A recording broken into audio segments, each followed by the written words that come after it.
that the truth shall be spoken. And it just, when someone tells so many lies and lies and lies and lies and lies, how can you already defended one, now you defending 20 because this person keeps lying. But for someone to still be speaking about me who I haven't spoken to in 3+ years is insanity. Scholarship and research. Fair use is a use permitted by copyright statutes that might otherwise be infringing. Non-profit, educational, or personal. I got some big tea. You messing, I'm a little messy too, but this ain't about me. This not about me. This ain't about me. I know I got limits. Clock. How was you well? How was you well? Be sure to smash that follow button on all platforms. Facebook, YouTube, and TikTok. Stuff. I'm saying people be real life stalkers, real life obsessed with me, and it's not really much I can do about it. But except for get a restraining order, keep a person away from me, whatever the case may be. Code. Maybe that's the right code. Here we go. They've been saying something about somebody who I haven't talked to in the past 3-4 years on Instagram, saying that they're exposing me. And wait 1 minute, okay? I'm not here to destroy nobody, bully nobody, or intimidate nobody. I'm just putting out the stuff that you put on social media publicly. All right, y'all. Enjoy this clip. Exposing our friendship, about how it didn't, how our friendship didn't work out, or how stuff happened, whatever. But to that person who's saying that I jumped them and attacked them, and even as far as them things like rape and molestation and all this stuff, this is a message from that same person 1 year ago that I have not responded to. And she wrote me she sent this voice memo on Facebook last year around June, July. I never responded to it because I'm trying to keep her away from me. I don't want to talk to her. Everybody who comes around her, she spins the story and does this exact same thing. Accuse them of rape, accuse them of trying to do stuff to her, accuse them of hating her, disliking her, wanting to be her. And I know for a fact that this person has mental issues, schizophrenia, and she's bipolar. But this is the voice memo that she sent me a year ago. For her to say I did all these crazy things to her, this is what she sent me. And this one I knew she's obsessed. We're about to play. Hey, Russ. This is Jayda. This is nothing about drama or anything. This is simply from God. And he needs me to do this, and I have to do it this way. Ain't gonna lie, I tried to go through your cousin, Carmencita, and she don't even know. I was about to message her, and God's like, no, you need to message Claressa. I was really supposed to. I'm going to pause this. This video is 5 minutes long. This video is 5 minutes long. This is what she wrote me last year. So I know you guys are watching her exposing videos where she's lying, but this is really the truth on how she feels about things, because she sent me this voice memo last year. Wanted to be back friends, but saying I did all these horrible things to her that did not happen. Just months ago when you beat up Savannah Marshall, but I was like, no, I'm not doing it. And then he got my boyfriend to tell me, you need to message Claressa. And I said, no, I'm not doing it. She's okay. She just won. She just beat up that girl. She's having a great time right now. I'm pretty sure she's great. Anyways, I know the last time we spoke, it was horrible. We said a lot of things to each other. I know I said a lot of horrible things off of retaliation. And I'm not prideful. I will apologize. I apologize for saying the nasty things that I said to you, everything. I apologize. And you don't have to forgive me, but I'm doing my part. Whether you forgive me, I am not looking for that. It's the fact that I'm going to pause this. She said I did all these horrible things to her, but she wants me to forgive her. Who did the horrible things to who? I'm going to let it keep playing. Also, I still love you. I do. And I still... Stop. I still love you, but you're saying I did all these messed up things to you. I'm gonna keep it going. Go ahead. Care about you. I care about you. And I thank God that he is nothing like, seriously, he helped me heal, and he has restored me from all of that, because I was turning into a very mean person that I did not need to be after that happened. I say all that to say, I've been having dreams about you. I've been having visions about your personal life. And I'm like, God, why are you telling me her business? This ain't none of my business. Please, just do what you need to do for your daughter. Because she does believe in you. Do what you need to do for her. I don't know why you letting me know. I ain't want nothing to do with that. But I'm an intercessor, which means when I pray, I see visions. And I don't want to. And that's why I'm going to say this. People, yes, she has a mental illness, but then she's using God. And that God showed her this, God showed her that. And she's on YouTube saying the same things about me, but making up lies. Using God to make up lies and talk bad about a person. That's insane. And she is obsessed. But I'm about to keep letting it play out.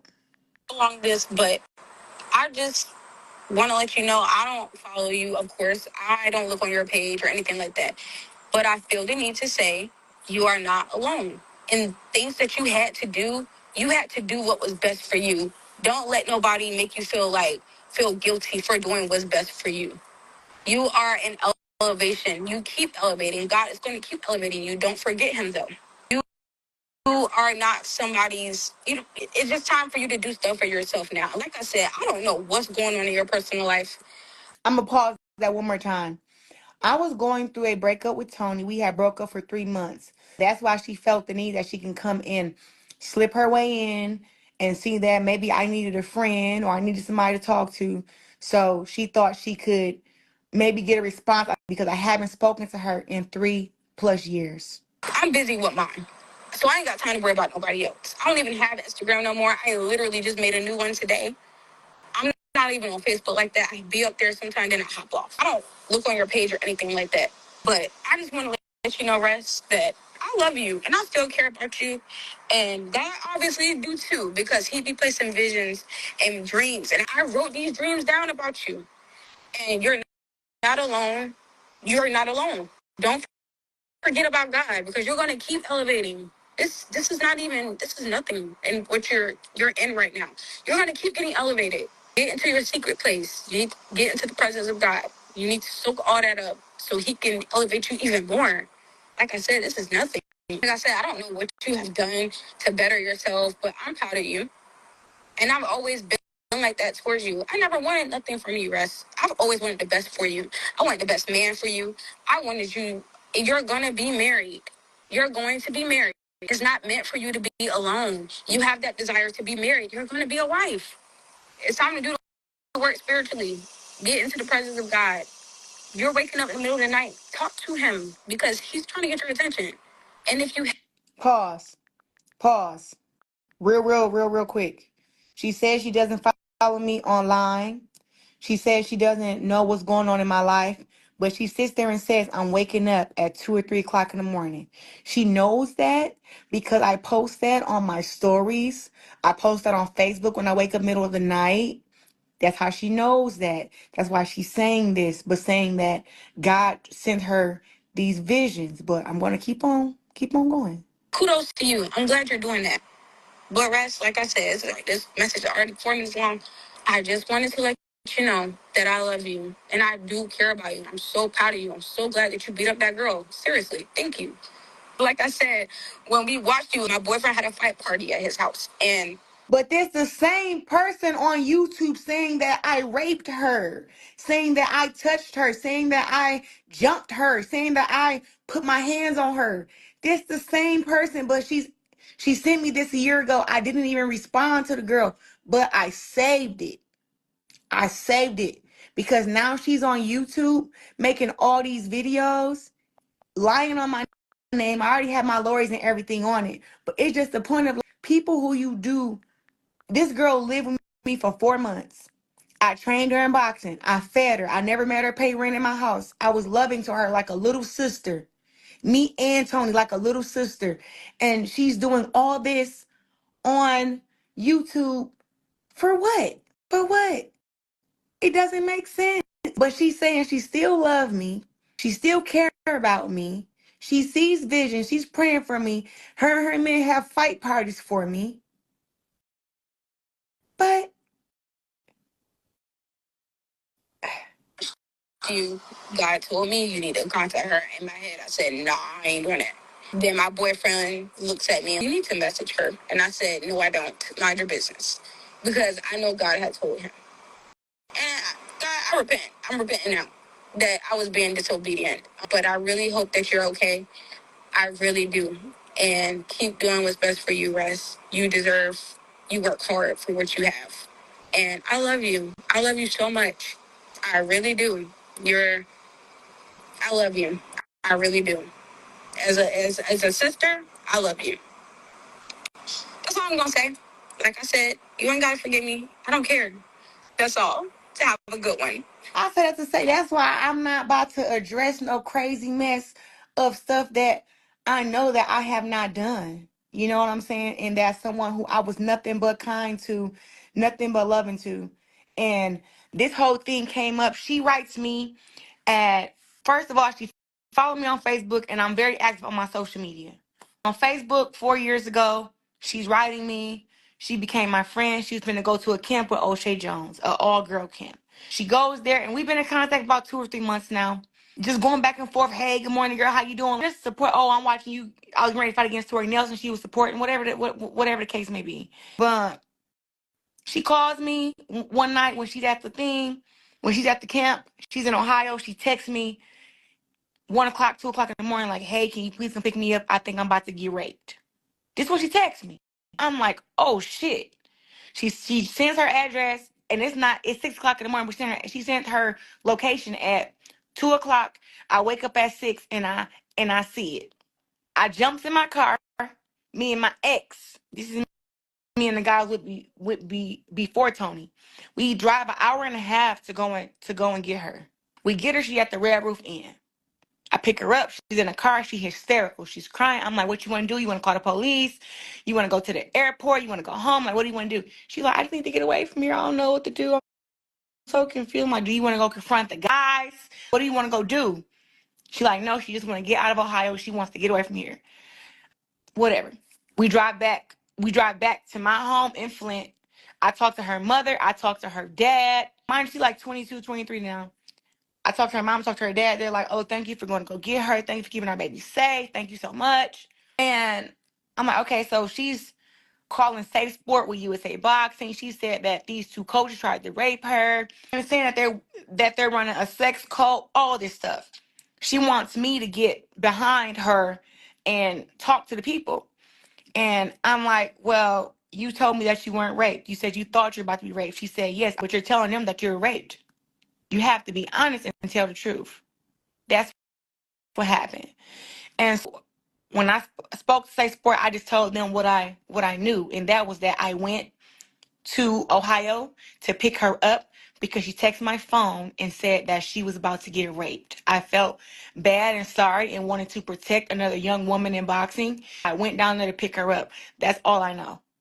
I spoke to the guys who she say tried to rape her. I spoke to those coaches. And when I spoke to them, they gave me the whole story of what actually went down. She said that they made her feel uncomfortable in the car. I asked them what happened, and they told me what was said to her. And I said, well, that may have made her feel uncomfortable. She said that she was a virgin, whatever the case may be. But whatever.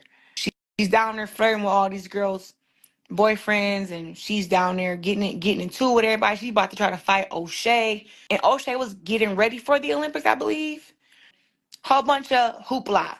But I know that I told her when she got in my house that we're not going to continue to go live about them, talk about them, bring up O'Shea and say that they run a sex cult if you don't have any proof of that. She stays with me for 4 months. We get into one argument. She goes on Facebook, lashes out. She's depressed every couple of days. She's schizophrenic. She's bipolar. I have paperwork to prove this. Sadly, I have paperwork to prove that this girl is off her rockers. And that's why I'm just trying not to look. I don't really care about her getting no views on no YouTube or and talking about lies. But one thing we're not going to do is let somebody who I know loves me very dearly, who I was nothing but kind to, we're not going to let her try to just do this clout thing and put out these lies of people being racist, people being rapists, and people being sexual abusers and all this stuff. I'm saying that's why now I keep a lot of people far back away from me because I learned my lesson with that. I learned that sometimes people love you so much that they hate you. You know, people are saying that. I mean, no, people have taught me that, and she was one. I was nothing but nice and caring to her. And to O'Shea's defense, O'Shea wrote me when I told her that I can't pick the girl up. O'Shea was like, Claressa, watch your back. The girl is crazy. She gonna flip the script on you. I'm telling you, she does this with everybody. And that's what O'Shea told me. And I said, O'Shea, the girl has been nothing but kind and loving to me. I'll have to see it for myself. But I should have took O'Shea at her word and just got the girl from around me. But the fact that she lived with me for 4 months, she's done things like go through my phone. She sent out text messages on my phone to people.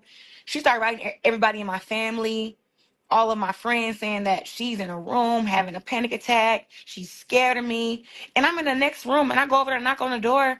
I'm like, hey, are you okay? She's crying. What's wrong? She's like, I'm just having flashbacks when I was raped by my boyfriend when he took my virginity. What?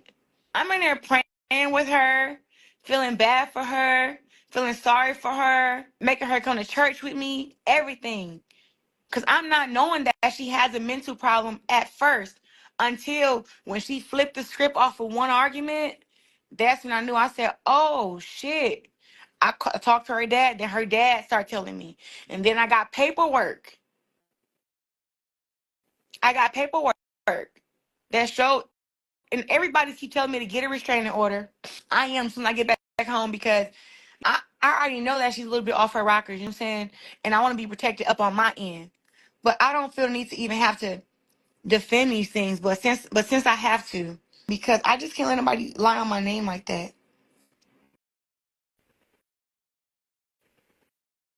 I'm about to.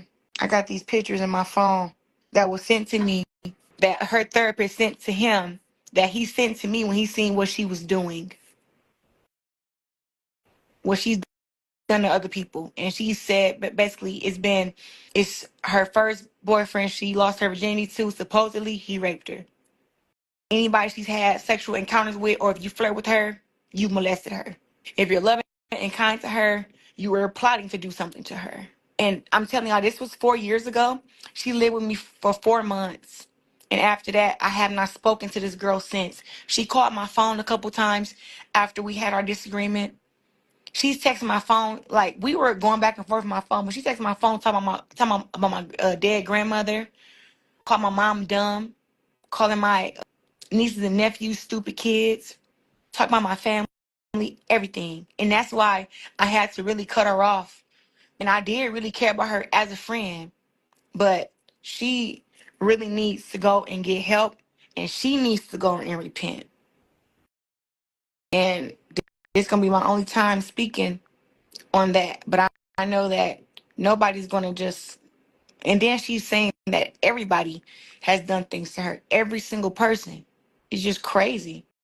And like I said, if she wants to post anything, I want her to explain why she sent this. This is Jayda. This is nothing about drama or anything. This is simply from God. If I attacked her and did all these horrible things to her 4 years ago, why is she sending me this long voice memo about how much she loved me, she cared about me, she missed me, she watches my fights, she loves me? What's that about?